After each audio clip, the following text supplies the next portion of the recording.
So that is now the question that was tested on December 2017. That is question 3. That is question 2.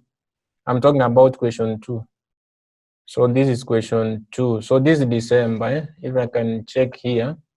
So this is December.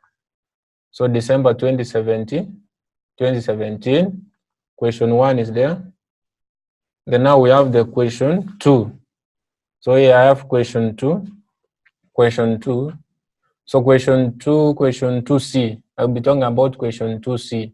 So the question 2C, it reads, the following information was extracted from the books of Comfort Retirement Benefit Scheme. See, now you see that they have not talked about the employer, but they are talking about the pension scheme.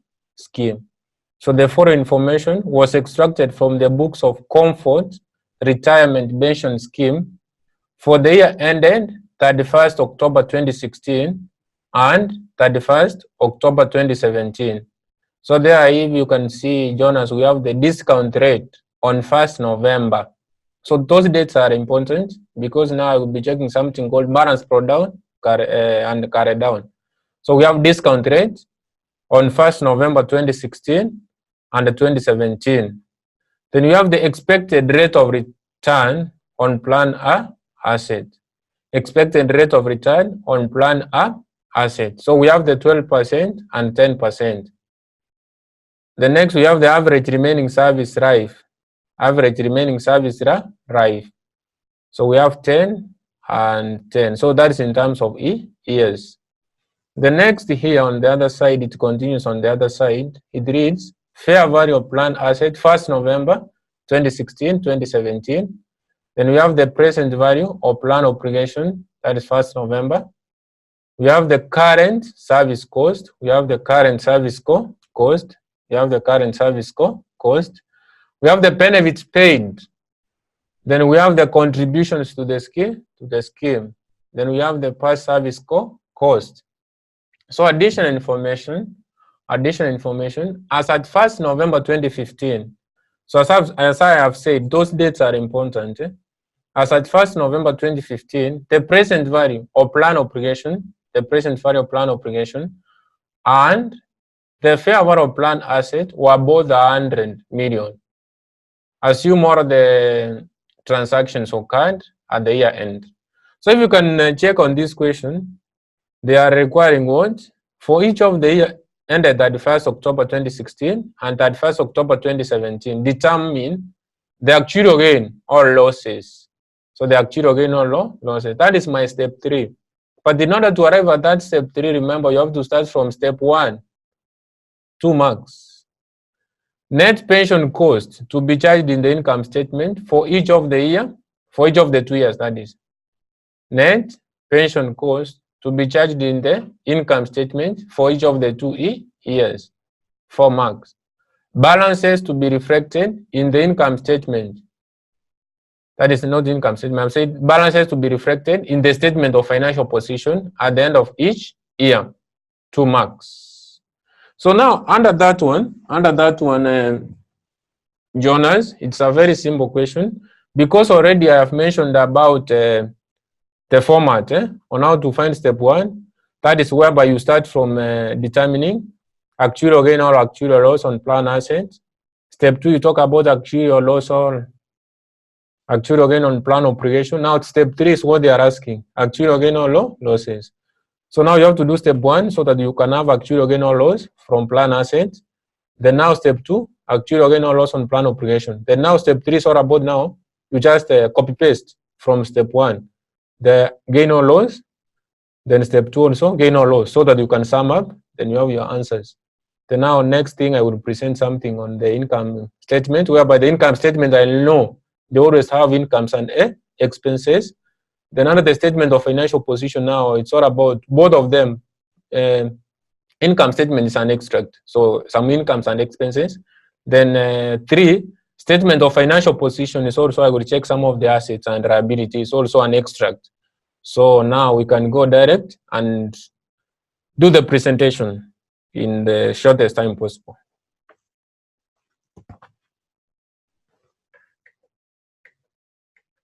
So I've talked about now, this is December 2017. 2017. Question 2.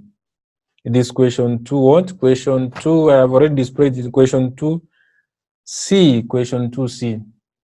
So under this question is question 2C. So here now, I will start with number 1. So now number 1 is to determine. So step 1, step 1 is to determine the actuarial gain, stroke loss. Actuarial gain, stroke loss. The actuarial gain, stroke loss. Actuarial gain or loss. Actuarial gain or loss. That is the actuarial gain or loss on the plan asset. On plan asset. Actuarial gain or loss on the plan asset. You have the actuarial gain or loss on the plan asset. So actuarial gain or loss on the plan asset. Actuarial gain or loss on the plan asset. Always now here, I will start with the fair value. I will start with the fair value of plan. Fair value of plan asset. Fair value of the plan asset. Pro down. Fair value of the plan asset. Pro down. So remember, on this question, I'm supposed to have 2 columns, not 1. Because now it was 2 years. So we have here 2016. Then we have here 2017. So that is okay. So 2016 and 2017. So now the fair value of plan asset brought down. So I have to check the fair value of plan asset brought down. So the fair value of plan asset brought down. Remember that now our financial years, like now they are saying that you are for each of the year ended 31st October. For now, for 2016, that is before 2016. Let's talk about yes, 2016, because I've said 2016. Yeah, 2016, under the requirements, they have said that for each of the year ended 31st, so it was ending on 31st October 2016. So it means our financial year starts on 1st November. So when you are at 31st October, you move to November 2015. November 2015. So I have to check the brought down as at 1st November. So it is the carry down for the first year. So I have to check if they are provided. The fair value of plan asset as at 1st November 2015. That is our brought down. So under the additional information number 1, they said this as at 1st November 2015.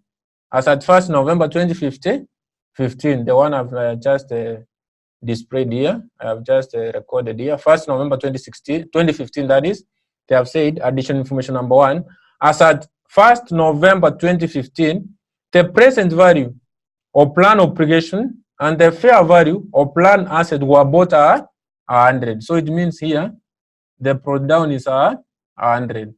This balance brought down is 100. For 2016. Then now I have to check for the brought down for 2017.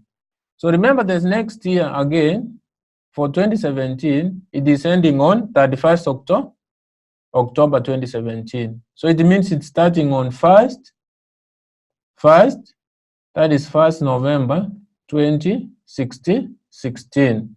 So what we were closing with, so it means what you are closing with in 2016 is the opening. Immediately you close 31st October 2016, you move to 1st November 2016.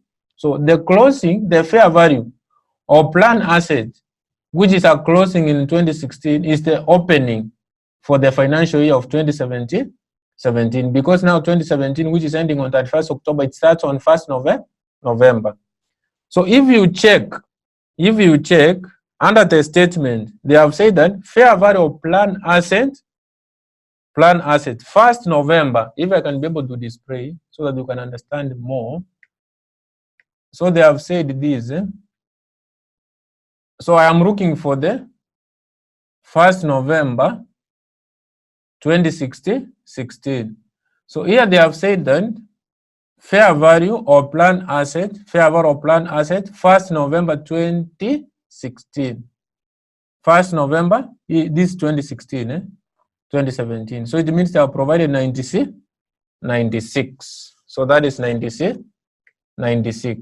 So it means here is 96. So that is the fair value of plan asset pro down for 2016 and 2017. The next now I have to do what? To add. I have to add the expected return on the asset, expected return on the asset. So the expected return, always they have to provide a percentage. So the percentage they have said that under the statement is expected rate of return on plan asset. Expected rate of return on the plan asset. 1st November, 12%. 1st November here. 1st November, 12%. For the 2016 is 12%. So 12% over 100. Then for 2017 is 10%. 10% times, that is 96. So the 100 is this one. The 96 is the other one. So if I take 100, I multiply with 0.12, that is 12. Then again, if I take 96 times 10%, that is 9.6, obvious. 9.6. Then now next, I have to check if there is any contribution. I have to check the annual contribution. So they have said that under the statement, contributions to the scheme. Here we have 9 and here we have 11. Then now I have to subtract benefits paid. This is provided direct in the statement under the question. So benefits paid is 15 and here we have 12. So up to that point now we have the actuaries expected value. So we have the actuaries expected value. So the actuaries expected value, that is 100. So 100 plus 12 plus 9 minus 15. So that is 106. 106. I have said 100 plus 12 plus 9 minus 15. It's correct. Then the 2017, 96 plus 9.6 plus 11 minus 12. So that is 104. 104.6. Then now we have here to say actuarial. Next I have to say actuarial gain. I have to talk about the actuarial gain, or we have here actuarial loss.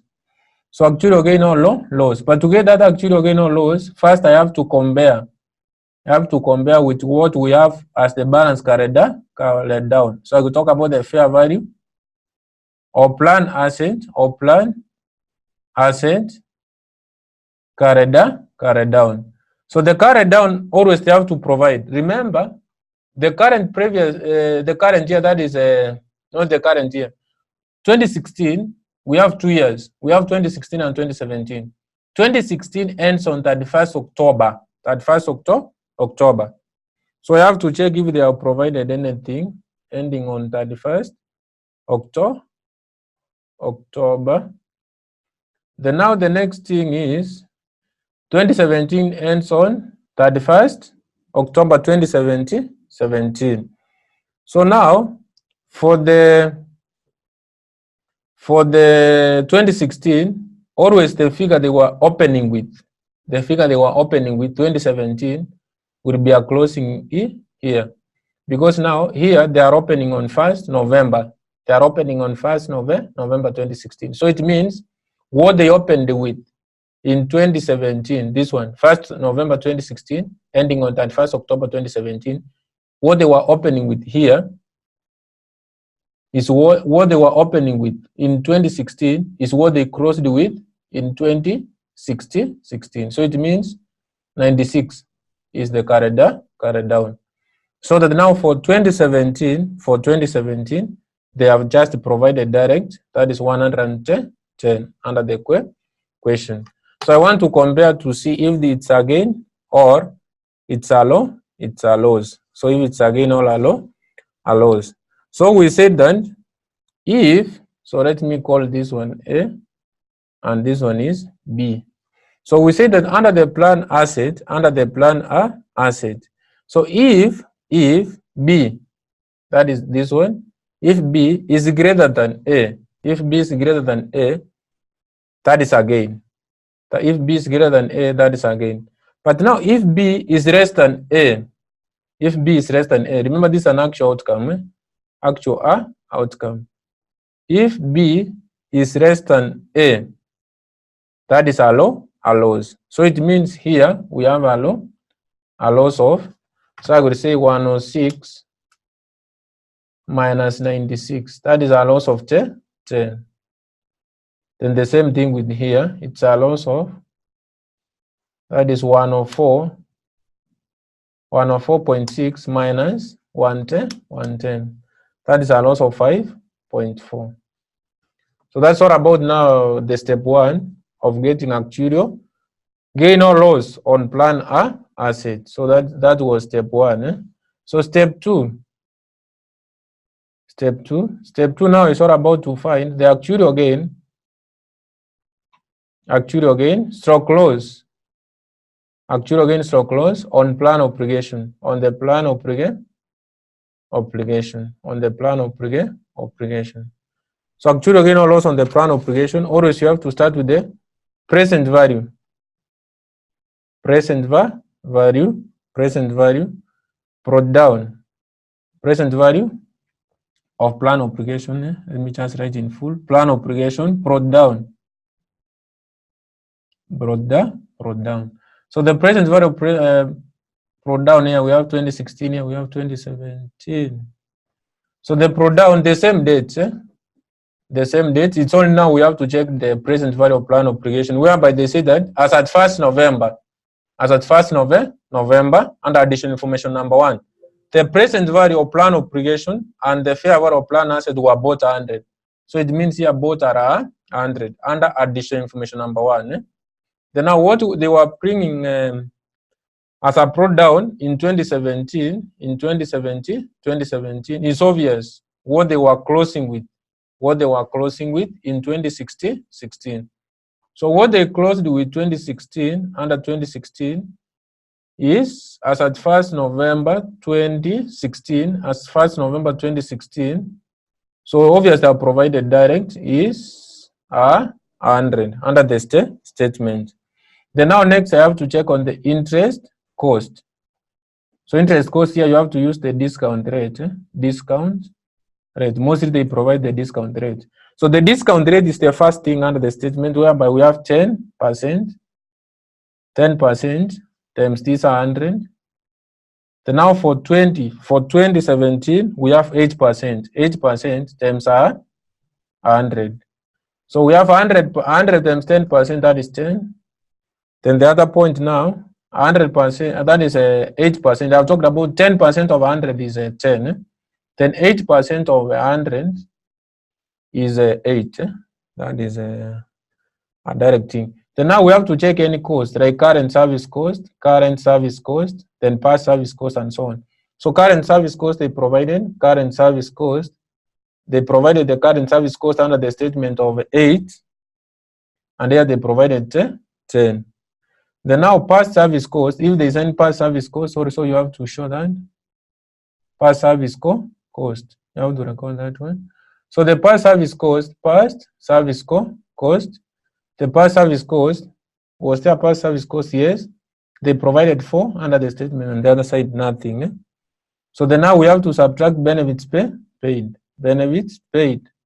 So the benefits paid is the same what you subtracted under plan asset, 15 and 12. 15 and 12. So up to that point, I have the actuaries expected value. I have the actuaries expected value. Actuaries expected value. So actuaries expected value for that case is 100 plus 10 plus 8 plus 4 minus 15. So that is a 107. I always confirm 100 plus 10 plus 12 minus 15. It's okay, 107. Then 108. So that is 100 plus, this is 18, plus 18 minus 12. That is 106. That is 106. So on the other side, we can continue on the other side.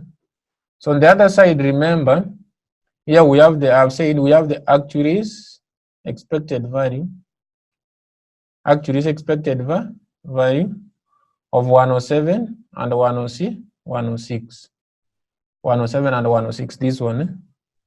So here now we have to check if there's an actuarial gain or we have a loss. Actuarial gain or a loss. But in order to get that actuarial gain or loss, you have to compare with the present value. You have to compare with the present value of plan obligation carried down. So here now, remember what we are opening with under 2017 is the one which we are closing with here for 2016. Then now what we are closing with 2017, I know they have already provided, that is 125 under the statement. So now I have to check if it's a gain or it's a loss. So I said under the plan obligation, actuarial gain analysis, let's say that this one is A and this one is B. So actuarial gain analysis, if A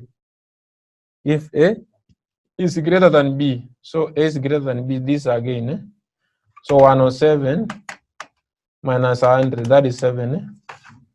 That is a gain of 7. Yeah, we have 7. That is 7. The next, we have something called here 125. That is 125 minus 106. That is 19. That is a loss of 19. So now the last thing is to check if we have the net actuarial gain. So now what they required, step 3. So step 3 now they were in need of this, the requirement. Requirement number 1, they say that actuarial gain or losses. So now here I will come and say the net actuarial gain. So this was the requirement. But in order to get this one, you have to start from step 1. So net actuarial gain stroke loss. So net actuarial gain or loss. So we have 2016 and we have 2017. So here now we have to check from step 1. Step 1 here, from step 1, I was looking for the actuarial gain or loss. So I will come here and say actuarial gain stroke loss on plan asset. On the plan asset, actuarial gain or loss. So for plan asset, I have a loss of 10. This one. Then I have a loss of 5.4. Then now under plan obligation. So I talk about the actuarial gain stroke loss on plan obligation. So on the plan obligation here, I have a gain of 7. So this is a gain of 7, not a loss. I have a gain of 7, this one. So under the actuarial gain or loss, I have a gain of 7. Then I have a loss of 19. So there we'll talk about now. For the first one, I will say minus 10. That is minus 10 plus 7. So that is a loss of 3. That's an expense. And minus 5.4 minus 19. So that is it's supposed to be minus 5.4 minus 19. It's supposed to be 13.6. 13.6, which is a loss. 13.6. 13.6. Yes, this one was a gain, but not a loss. So this is a, because now here, if you see 106 is greater than this, 96. That is a loss. And this one is also less than 110. So this one is 5.4. It's supposed to be this side. So that's why you see here is again. So it's not supposed to be in bracket. So it's supposed to be just 5.4. So that's why I would say that 5.4, just 5.4 minus 90. That's why I have a loss of 13.6. That's why I have a loss of 13.6. So now the next thing, so remember I have finished the Roman 1. So the next thing now, Roman 2 is all about now the presentation of the income statement and the presentation of the statement of financial position.